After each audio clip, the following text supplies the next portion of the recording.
sedangkan doa di dalam Al-Qur'an ini nanti mengacu kepada makna doa secara bahasa. Doaan di sini dimaknai seruan, ya, seruan atau panggilan. Nah, itu ya. Jadi di sini doa, biar kita paham yang dimaksud Al-Qur'an dengan doa itu tidak selalu sesuai dengan makna istilah, makna terminologi. Assalamualaikum warahmatullahi wabarakatuh, Sobat Fuadi rahimakumullah. Alhamdulillah, berjumpa kembali dengan saya Muhammad Wahyudi di channel Ngaji Fuadi. Kali ini kita ada di program Tanya Ustadz. Kita lepaskan dulu ke pembahasan kita tentang nahwu, tentang shorof. Kali ini pertanyaannya keluar dari itu. Pertanyaan yang ingin kita bahas, apa sih sebenarnya makna dari ad-du'a? Ya, kita akan banyak mendapatkan kalimat doa dalam bahasa Indonesia, bahkan sudah diresap menjadi sudah diserap ya menjadi serapan dalam bahasa Indonesia doa. Apa sebenarnya makna dari doa? Kita akan kupas, tapi sebelumnya untuk Sobat Fuadi yang belum memiliki mushaf Quran Nahwu Al-Fuadi, silakan untuk segera memilikinya melalui link yang telah kami sertakan di kolom deskripsi. Ini adalah satu-satunya mushaf untuk saat ini yang disertai terjemah benar-benar perkata, kemudian analisa nahwu dan warna sesuai dengan kalimatnya, apa isim, fiil ataukah huruf ditandai dengan warna yang insya Allah mempermudah kita untuk memahami makna ayat-ayat Al-Quran kata demi kata.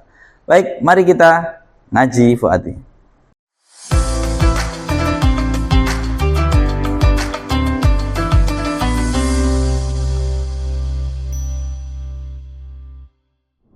Baik, apa sebenarnya makna dari doa? Doa berasal dari kata da'a yad'u du'aan. Da'a yad'u du'a, ya. Maka sebenarnya dia berasal dari bina naqis wawi. Lam fiilnya berupa wawu, ya. Asalnya berarti di sini asalnya da'awa, yad'u, kemudian du'awun, ya du'awun, kemudian wawunya dirubah jadi hamzah menjadi du'aun. Baik, ini adalah asal kata dari da'a yad'u du'a. Jadi doa makna asal katanya berasal dari da'a yad'u du'a.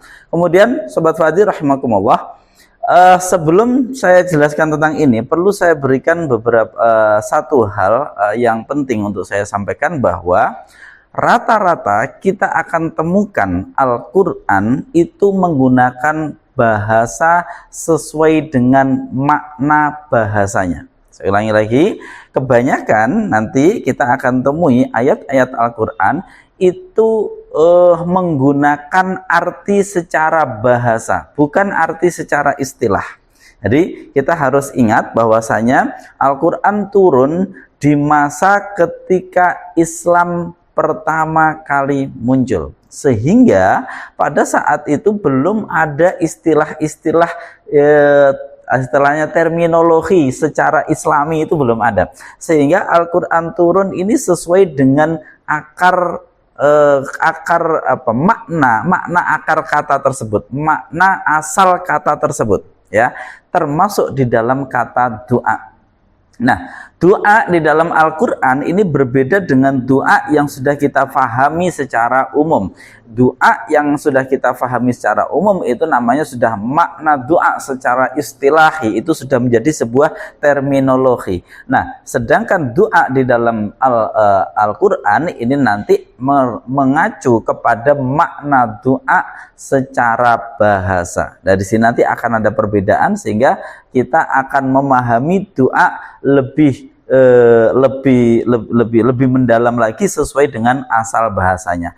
Apa itu? Bahwasanya da'a yada'u du'a ini makna dasarnya adalah, ada yang mengartikan seperti ini. Ini saya rasa mudah untuk dipahami. Ad-du'a huwa antamila syai'a ilaika bisautin wa kalamin yakunu minka.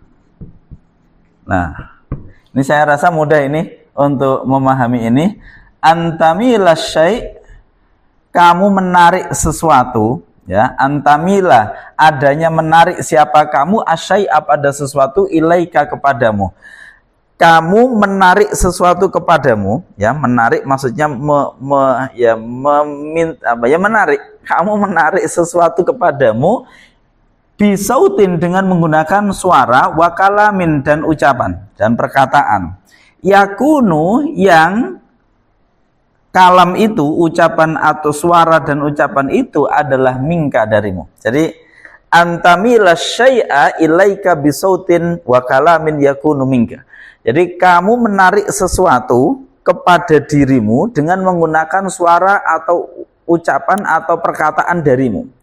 Berarti ini kalau dalam bahasa Indonesia kita istilahkan dengan seruan, ya.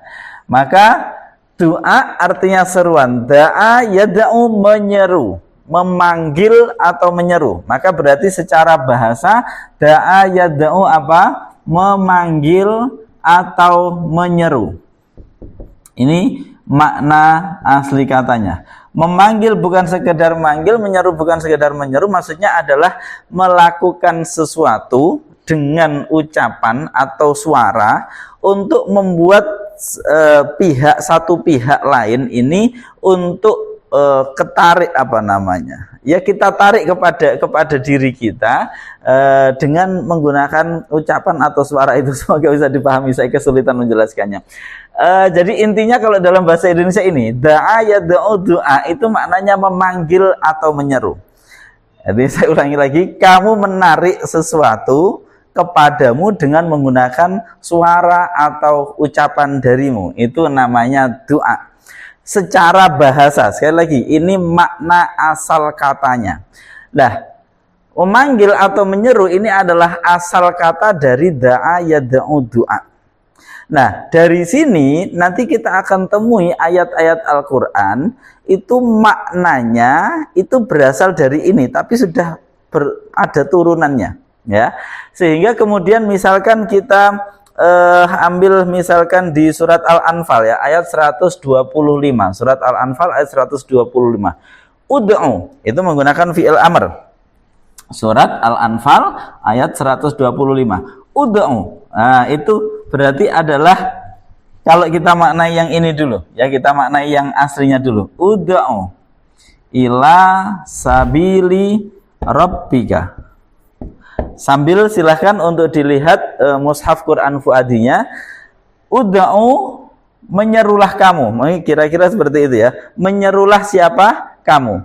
Atau serulah, menyerulah siapa kamu. Maksudnya menyeru kepada manusia. Kalau di Fuadi saya buat serulah manusia siapa kamu. Maksudnya kamu menyerulah kepada manusia. Maf'ulnya dibuang. Ud'u, ya, menyerulah siapa kamu. Ila sabili rabbika, kepada jalan Tuhanmu, ya. Ini berarti ud'u ini maknanya adalah, kita pakai arti kasa, menyeru. Menyerulah siapa kamu, berarti maksudnya apa? Mengajak orang menuju jalan Allah. Menyeru. Dan seperti itu, ya, maknanya. Ini adalah sudah makna turunan. Ya, benar ya. An-Nahl maksudnya. Astagfirullah. Makasih, ya. Jadi ini An-Nahl, ya. An-Nahl ayat 125. Oh, ini kadang lisannya ini enggak sesuai dengan yang dipikirkan. Mohon maaf Sobat Fadi. Jadi maksudnya An-Nahl, ya. An-Nahl ayat 125. Ud'u ila sabili rabbika. Menyerulah siapa kamu. Ini fi'il amr, ya. Fi'il amr tandanya dengan membuang huruf ilatnya, wawunya dibuang. Wawu aslinya ada wawu, wawunya dibuang. Ud'u, menyerulah siapa kamu, ila sabili rabbika, kepada jalan Tuhanmu. Lah, ini berarti menyeru di sini adalah menggunakan makna aslinya. Lalu kemudian bisa kita maknai juga dengan turunannya, yaitu mengajak orang lain untuk menuju jalan Allah.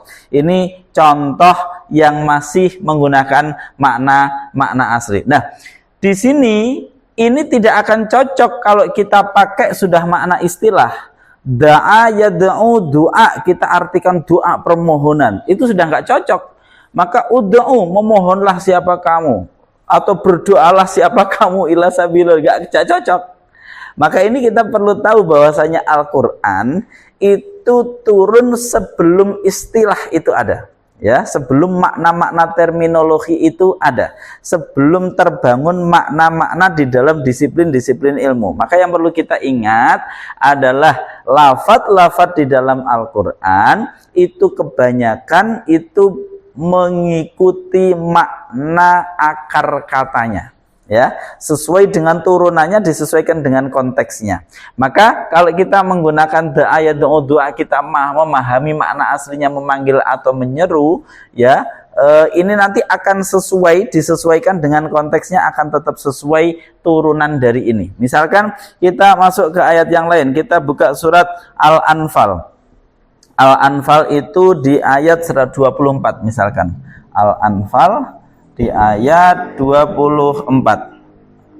Ya, 24 Allah berfirman, ya ayyuhalladzina amanu stajibu lillahi war rasuli idza da'akum. Ya.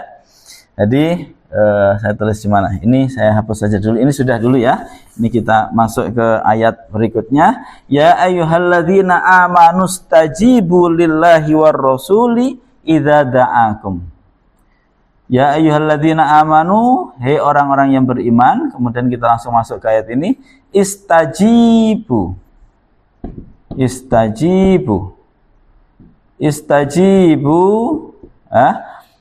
Memenuhilah siapa engkau, memenuhilah siapa engkau, lillahi, kepada Allah, war rasuli, dan rasulnya, war rasuli, idza da'akum.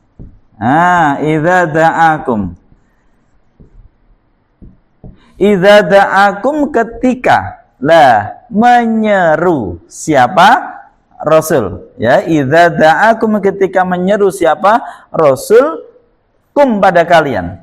Jadi kamu penuhilah Allah dan Rasul ketika Rasul itu menyeru kalian. Ya, di sini pakai da'a. Ya, da'a di sini kalau kita sekali lagi kita pakai makna arti doa yang nggak cocok. Ya, penuhilah Allah dan Rasulnya ketika Rasulnya berdoa kepada kalian, yang nggak cocok. Ya, nah, di sini maknanya adalah ketika menyeru kalian. Ya, sudah ya. Jadi penuhilah Allah dan Rasulnya ketika keduanya itu menyeru kalian, ketika Allah dan Rasulnya menyeru kalian. Sudah, ini aslinya da'awa ya, ini aslinya da'awa. Ini alifnya sudah alif tasniyah ini. Terus kemudian kita lanjutkan. Apalagi misalkan di surat Al-Baqarah, ya, di surat Al-Baqarah ini ada lagi yang menggunakan makna menyeru. Di surat Al-Baqarah ayat ke-171. Wa mathalul ladzina kafaru kamathalil ladzi yan'iqu bima la yasma'u. Al-Baqarah ayat 171 ya. Wa mathalul ladzina kafaru kamathalil ladzi yan'iqu bima la yasma'u illa du'aan wa nidaan. Ya, perumpamaan orang-orang kafir itu diumpamakan kamathalil ladzi yan'iqu, kamathalil ladzi yan'iqu bima la yasma'u illa du'aan wa nidaan. Ya. Baik. Perumpamaan orang-orang yang kafir adalah kamathalil ladzi, seperti perumpamaan orang yan'iku, yang memanggil, ya, yan'iku yang meneriaki, memanggil dengan lantang itu, yan'iku yang meneriaki. Siapa? Alladzi, bima, pada sesuatu, la yasma'u, yang tidak mendengar, apa ma, illa du'aan, kecuali pada panggilan, seruan, wanidaan, dan panggilan. Jadi orang kafir itu diumpamakan seperti kita meneriaki sesuatu atau pihak yang itu tidak bisa mendengar kecuali hanya seruan. Jadi kayak binatang itulah maksudnya ya. Maksudnya bagaimana? Dia tidak bisa memahami yang kita maksudkan. Coba misalkan kita ada kambing gitu ya. Kambing itu dibilang, "Hei, kamu sini makan." Kita ngomong, kamu kambing sini makan. Bisa jadi kambing itu malah lari karena dia nggak paham dengan yang kita maksud. Yang dia pahami itu cuman bahwa ada suara, ada teriakan, ada panggilan. Ini namanya kamatalil ladzi yan'iqu bima la yasma'u illa du'aan wa nidaan. Ini adalah ayat tasliyah, ayat untuk menghibur Rasulullah agar Rasulullah tidak terlalu bersedih ketika sudah mendakwai orang-orang kafir tapi mereka tetap bersikukuh di dalam kekufurannya. Itu diumpamakan oleh Allah itu seperti mereka itu sesuatu yang memang tidak punya kemampuan mendengar kecuali hanya suara teriakan, panggilan, seruannya saja yang kedengar. Tapi makna dari suara itu apa? Ya nggak tahu. Sama kayak kita memanggil meneriaki satu hewan, misalkan hewan kita teriak, "Woi, sini." Nah, dia hanya taunya ya ada teriakan. Bisa jadi dia malah lari karena tidak paham dengan yang kita maksudkan. Maka meskipun yang kita sampaikan kebenaran, kebaikan untuk mereka, itu sulit untuk diterima oleh mereka karena mereka memang la yasma'u illa du'aan wa nidaan. Nah, ini du'aan di sini dimaknai seruan, ya, seruan atau panggilan. Nah, itu ya. Jadi di sini doa, biar kita paham yang dimaksud Al-Quran dengan doa itu tidak selalu sesuai dengan makna istilah, makna terminologi yang dimaksud doa sebagai permohonan kepada Allah, tidak seperti itu. Terus kemudian kita langsung saja sekarang masuk bagaimana dalam arti yang lain. Dalam arti yang lain, sekarang doa yang maknanya permohonan. Nah, ini contohnya misalkan di surat Al-Isra ayat 11 ya. Surat Al-Isra ayat 11. Kita coba. Wa yad'ul insanu bisyarri du'aahu bil khair. Wa yad'ul insanu bisyarri du'aahu bil khair wa kanal insanu ajula. Ini Al-Isra ayat berapa ini? 11 ya. Oke, baik. Wa yad'u, dan ini ya. Wa yad'u sebenarnya makna aslinya tadi dan menyeru. Ini perlu saya sampaikan, yad'u di sini fi'il mudhari' marfu' ya, fi'il mudhari' yang i'rabnya rafa' karena tidak didahului amil nasib maupun jazim. Cuman wawunya ini tidak ditulis. Jadi harusnya kalau tulisannya standar itu tulisannya seperti ini, yad'u. Tapi karena di depannya juga al yang itu mati, maka wawu ini tidak akan terbaca, sehingga di dalam mushaf ditulisnya wawunya itu dibuang, tapi sebenarnya dia adalah marfu atau i'rabnya rafa. Wa yad'u, dan menyeru. Siapa al-insanu, manusia, bisyarri, kepada keburukan, ya. Du'aahu sebagaimana seruan dia bil khairi, kepada kebaikan. Nah, kalau yang makna seperti ini tentu yang dimaksud adalah menyeru untuk mendapatkan sesuatu. Ya, itu yang dimaksud doa yang kita pahami itu. Doa dalam artian permohonan. Berarti wayada'u, dan berdoa atau memohon siapa al-insanu, manusia, bisyarri, terhadap keburukan, du'aahu, dengan sebagaimana atau dengan seperti atau dengan sebagaimana berdoa atau permohonan ia bil khairi, terhadap kebaikan.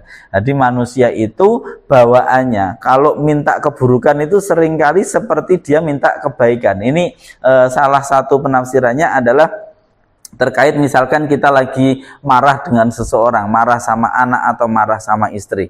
Misalkan ada orang lagi marah sama anak, terus kemudian dia bilang, "Oh, moga-moga kamu kecelakaan." Nah, saking marahnya sama anak, dia ngomong, "Semoga kamu kecelakaan," atau moga-moga hidupmu sengsara, karena saking marahnya kepada anak. Padahal kalau itu benar-benar dikabulkan oleh Allah, tentu dia nggak ingin, karena kalau anaknya sengsara yang repot kan dia juga gitu ya. Lah makanya Allah kemudian tidak mengabulkan permohonan-permohonan seperti ini, karena wa yad'ul insanu bisyarri du'aahu bil khair. Jadi manusia itu seringkali memohon sesuatu keburukan sebagaimana dia meminta kebaikan. Nah, makanya ini aneh.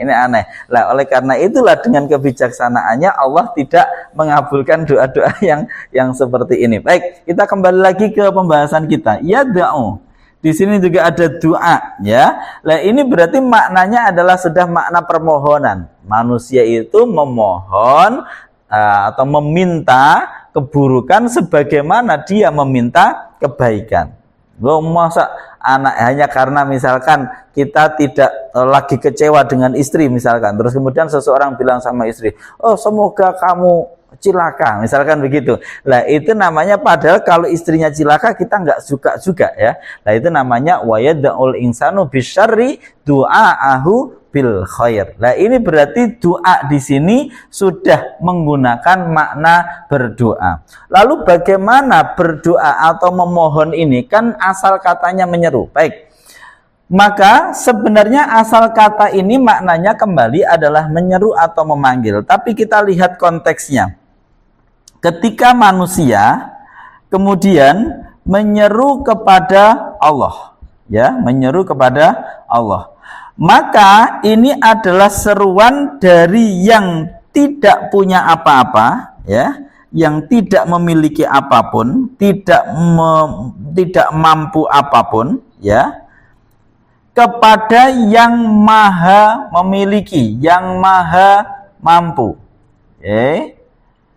yang maha memiliki, yang maha mampu. Maka dari yang tidak memiliki kepada yang maha memiliki, dari yang tidak mampu kepada yang maha mampu, kira-kira seruannya apa? Seruannya pasti minta diberikan sesuatu yang ia butuhkan. Nah, seperti itu. Makanya kemudian seruan dari manusia kepada Allah itu menyerunya tentu isinya adalah permohonan. Itu yang pertama. Kemudian seruan dari manusia kepada Allah. Jadi ini seruan dari manusia kepada Allah. Sini ya, saya maknai seruan. Seruan manusia kepada Allah isinya pasti dua. Ya, isinya pasti dua. Yang satu adalah bisa jadi dia adalah permohonan. Yang pertama adalah ketundukan. Nah, ketundukan atau pengabdian. Pengabdian atau pengabdian. Nah, kalau yang ketundukan ya, ketundukan. Kalau yang ketundukan atau pengabdian ini apa? Contohnya ketika seorang hamba mengucapkan Subhanaka ya Allah, Maha suci Engkau ya Allah. Itu tentu seruan juga kan? Seruan tapi dari yang selalu kotor, yang selalu banyak dosa kepada yang tidak pernah salah, yang tidak pernah alpa. Maka kita kata Maha suci Engkau ya Allah. Itu namanya juga seruan, tapi yang sifatnya pengabdian atau yang sifatnya ketundukan. Atau yang misalkan lagi seruan Antal Aliyu, Antal Azim, Antar Rahman, Antar Rahim. Nah, kita katakan ya Allah, Engkau yang welas asih, Engkau yang maha pengasih, Engkau yang maha memberi rizki. Itu juga seruan seorang hamba kepada Tuhannya, tapi seruan itu isinya apa? Sebagai bentuk ketundukan dan pengabdian. Anta Rabbi wa ana abduka.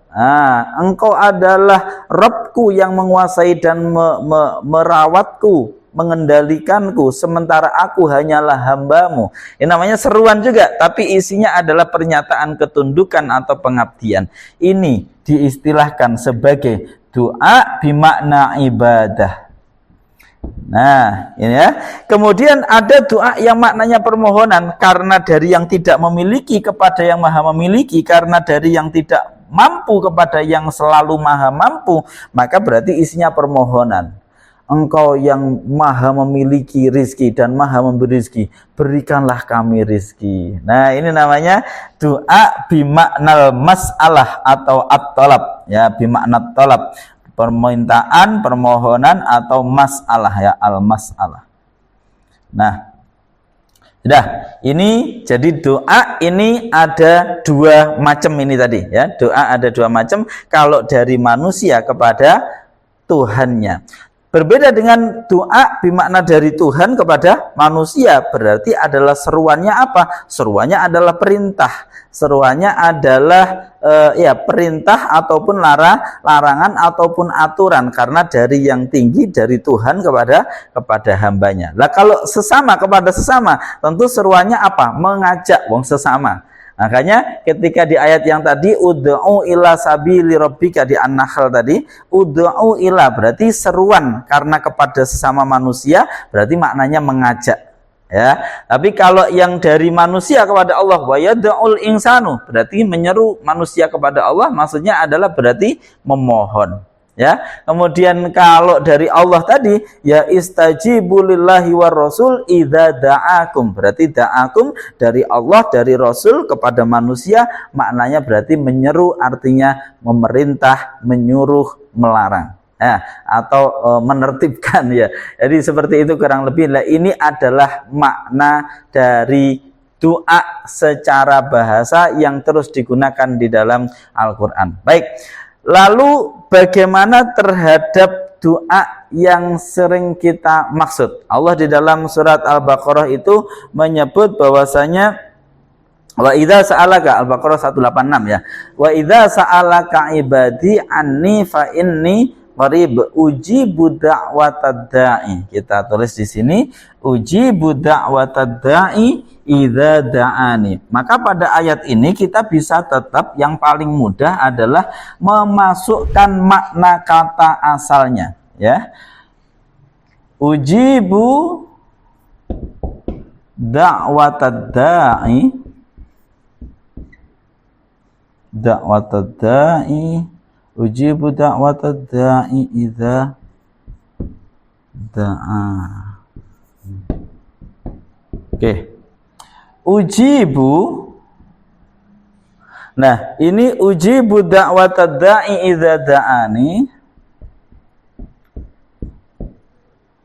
Ujibu ini dari kata-kata ajaba yujibu. Makna aslinya menjawab ya. Makna aslinya itu menjawab. Jadi ini kita biar mudah memaknai Al-Qur'an, kita ambil makna akar katanya terlebih dahulu biar nanti kita mudah. Ujibu itu dari kata-kata ajaba yujibu, yang artinya itu adalah menjawab. Menjawab itu ya menjawab. Menjawab itu ada panggilan, dijawab itu namanya dijawab ya. Ujibu makna asli, makna akar kata dulu ya. Ujibu menjawab siapa aku, da'watad da'i pada panggilan orang yang memanggil, pada seruan orang yang menyeru. Idza da'ani ketika menyeru siapa dia ni padaku. Berarti aku, karena di sini pakai fi'il mudhari', berarti ada makna sedang akan, berarti selalu senantiasa. Aku senantiasa menjawab. Kemudian dimaknai ini memenuhi ya, apa? Menjawab seruan orang yang menyeru ketika dia menyeruku ya. Nah asalnya berarti ini sebenarnya ayat ini adalah ayat yang itu otomatis, karena Allah itu maha baik. Ketika diseru pasti Allah akan menjawab seruan itu. Lah menjawabnya dengan cara apa? Lah menjawabnya sesuai dengan ilmu, sesuai dengan hikmah, sesuai dengan paha pengetahuan Allah, sesuai dengan kemahabijaksanaan Allah. Lah, maka di dalam hadis kita temukan seseorang yang berdoa itu akan dikabulkan dengan tiga macam. Ada yang dengan diampuni dosanya, ada yang dengan disimpan oleh Allah, iddakharahu, Allah menyimpannya untuk menjadi pahala baginya nanti di akhirat, ada yang langsung dikabulkan sesuai permintaannya. Nah, ini tiga-tiganya ini adalah istijabah, adalah jawaban ya, jawaban dari seruan seorang hamba yang menyeru dengan permintaannya. Allah akan menjawab permintaan itu, tapi tidak selalu sesuai dengan yang diminta. Allah akan menjawab sesuai dengan kemaha pengetahuan Allah, sesuai dengan maha kebijaksanaan Allah, sesuai dengan Rahman Rahimnya Allah. Mengapa? Karena terkadang manusia itu karena keterbatasannya, kebodohannya, manusia meminta sesuatu yang sebenarnya itu tidak baik untuknya. Nah, ini berarti kalau mengikuti makna ini tadi, uji budak watadai idza da'ani, ini sesuatu yang pasti. Pokoknya seseorang menyuruh kepada Allah, pasti Allah akan menjawab seruannya tersebut. Nah, kalau seruannya isinya permintaan, ya Allah akan tetap memenuhi permintaan itu sesuai dengan kemahatauan Allah, apakah itu baik atau tidak oleh untuk hambanya itu. Karena terkadang tadi di ayat tadi, wa yad'ul insanu bisyarri du'aahu bil khair. Terkadang manusia itu meminta sesuatu yang buruk seakan-akan dia meminta sesuatu yang baik, padahal dia tidak tahu bahwa itu buruk baginya. Nah, ini adalah makna doa, kurang lebih seperti itu. Nah, terakhir ingin saya tutup bahwasanya ketika Allah menyuruh kepada kita ud'u, Allah meminta untuk kita berdoa, kita menyeru kepadanya, itu secara hakikat yang perlu kita ingat adalah bahwa ketika kita diberikan oleh Allah beberapa hal kekurangan, ya misalkan ada orang yang sedang diuji sakit, sedang diuji dengan kekurangan segala macam, bisa kekurangan itu kan wa naqsim minal amwal wal anfusi was samarat, bisa kekurangan makanan, bisa kekurangan harta, bisa kekurangan jiwa, sakit atau kehilangan orang yang dicintai. Ketika itu terjadi kepada kita, sebenarnya yang ingin Allah sampaikan adalah bahwa kamu tidak bisa tidak butuh kepadaku. Nah, seperti itu kira-kira. Kamu tidak bisa untuk tidak butuh kepadaku.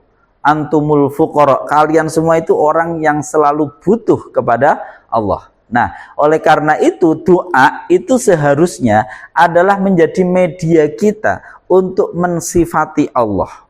Ya, kita ulangi lagi. Jadi doa seharusnya menjadi media kita untuk menyeru, dalam artian apa? Menjadi media untuk kita mensifati Allah. Ketika kita sakit langsung kita sifati Allah. Ya Allah, Engkaulah selama ini yang membuat saya sehat. Ini namanya, makanya Nabi Ibrahim menyebut wa idza maridtu fahuwa yashfin, dan ketika saya sakit hanya Allah yang bisa menyembuhkan saya. Ini namanya menyeru Allah dengan mensifatinya. Ya, lah ini seharusnya yang menjadi doa kita. Terkadang kita berdoa, doa kita itu adalah doa yang egois. Lihat bagaimana doa yang itu fokusnya kepada apa yang kita butuhkan. Padahal ini kalau menurut saya ini adalah gagal paham. Seharusnya doa itu menjadi cara kita untuk mensifati Allah, untuk mengagungkan Allah. Bukan untuk kepentingan kita. Mengapa kok seperti itu? Karena kita ini manusia yang entah sekarang, besok, atau lusa, bagaimanapun kita akan rusak, kita akan mati. Kita bukanlah fakta yang abadi, kita bukanlah entitas yang penting, kita bukanlah entitas yang abadi. Yang abadi, yang maha penting, yang akbar itu hanya Allah. Maka seharusnya doa kita itu menjadi pernyataan-pernyataan tentang fakta-fakta kekekalan itu, fakta-fakta keabadian itu. Kita katakan Allah anta akbar, Allah antar rahim, antar ghafur, antar rahman, dan seterusnya, antar rozak. Itu yang penting bagi kita adalah kita menyampaikan fakta-fakta hakikat ini tadi, bahwasanya Allah dengan segala sifatnya itu adalah fakta-fakta hakikat. Lalu terkait diri kita sebenarnya yang nggak penting-penting amat. Nah, kalaupun toh kita merasa ini diri kita penting, maka kita mementingkan Allah dulu. Ya Allah, antar rozak, Engkau yang maha memberi rizki ya Allah. Maka saya tidak bisa mendapatkan rizki tanpa Engkau yang memberinya. Selain Engkau tidak bisa memberi rizki. Nah, seperti itu. Berarti kita fokusnya kepada Allah. Jika seperti itu, maka ketika meskipun dia sudah tercukupi, dia akan tetap mensifati Allah. Nah, bahayanya kalau doa itu adalah doa-doa egois, doa-doa yang menyeru Allah hanya karena dia sedang merasa butuh. Bahayanya adalah ketika dia sudah tidak lagi merasa butuh, dia akan meninggalkan Allah. Nah, ini sebagaimana yang disebut Allah di dalam surat apa itu? Ar-Ra'd kalau nggak salah ya. Oh bukan ya, di surat mana itu? Coba kita apa di surat Yunus. Di surat Yunus ayat 12. Ini Allah benar-benar mengkritik kita, jangan sampai kita seperti ini. Wa idza masal insana burru da'ana li jambihi aw qa'idan aw qa'iman. Nanti coba sobat Fuadi cek surat Yunus ayat ke-12. Ketika wa idza massa, ketika menyentuh, maksudnya menyentuh ini menimpa. Wa idza massa, ketika menyentuh menimpa al insana pada manusia apa? Ad-durru, suatu keburukan, suatu kemelaratan, sesuatu hal yang itu berat ya menimpa manusia, maka terus kemudian da'ana, manusia itu akan berdoa, memohon kepada kami di jambihi, baik ketika dia tidur au qaidan ataupun ketika duduk au qaiman. Mau di segala posisi dia berdoa agar Allah menghilangkan bahaya itu, menghilangkan sesuatu yang menyakitkan itu. Tapi falamma kasyafna anhu durrahu marra ka'allam yad'una ila dzurrim masa. Tapi ketika kami sudah hilangkan itu ya, terus kemudian apa yang dilakukan manusia? Marro, dia langsung berlalu begitu saja. Ka'alam yada'una, seakan-akan dia tidak pernah memohon itu kepada kami. Nah, ini jangan sampai kita masuk seperti yang di ayat di surat apa ini Yunus ya, ayat ke-12. Jangan sampai kita seperti itu. Berarti ini doanya doa egois. Jika seperti itu seakan-akan kita tidak benar-benar menuhankan Allah, kita hanya dalam tanda kutip ya, memperalat Allah untuk kepentingan kita. Lah ini berarti sebenarnya siapa yang menjadi Tuhan? Seakan-akan kita sedang memperalat Tuhan untuk kepentingan kita. Maka doa kita jangan seperti itu. Doa kita harus diposisikan sebagai media untuk kita menyuruh kepada zat yang maha segala-galanya dari seorang hamba yang tidak pernah mampu untuk apa-apa sehingga selalu butuh kepadanya. Namanya Allahus Samad ya. Allah ini adalah tempat bergantung, tempat yang kita tuju. Maka ini yang harus kita ingat ya. Jadi doa kita seharusnya adalah menjadi doa yang seperti itu, bukan doa seperti yang di surat Yunus ayat 12 yang doa untuk kepentingannya. Sehingga ketika telah dicukupi, dia merasa seakan-akan tidak pernah meminta kepada Allah, tidak pernah bermohon kepada Allah, sehingga tidak memiliki ketaatan ataupun ketundukan.